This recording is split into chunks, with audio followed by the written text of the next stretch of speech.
everyone, this is Cafeccino. I'm Ramshan Nadeem, back with another cookalicious recipe. This time it is rolled barley and dark chocolate chunk cookies. So start by room temperature softened butter.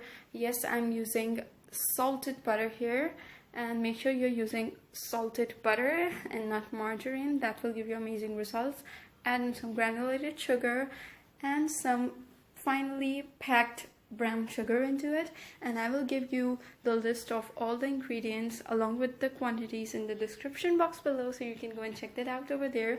Cream your butter and the sugars together until they are nice and pale. Also add in some salt so they will get pale in color and will kind of increase in volume, just like this. Once it's done, add in half an egg into it, so cracking an egg and whipping it up slightly and adding half of it into it. And this recipe makes perfect 1 dozen cookies, so perfect size 1 dozen cookies just in a recipe.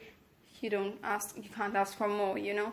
You can simply multiply it as much as you want. Set that to one side, and into a nice clean dry separate bowl dump in some flour and leavening agents, which is some baking soda and baking powder. Also add in your rolled barley and some dry milk powder. Just give it a quick mix, and we will dump in the dry ingredients into that butter batter.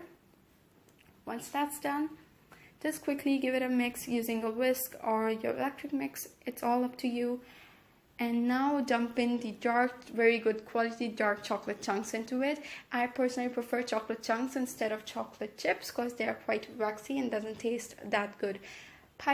Scoop them into a sheet which is ungreased. You can use a silpat as well, and bake these into the preheated oven for around 12 to 15 minutes, not more than that. And the cookies are done. Enjoy them once they are slightly cooled. Subscribe for a new video every Friday. Also follow me on Facebook and Instagram. And as always, eat, drink, and think. Bye guys.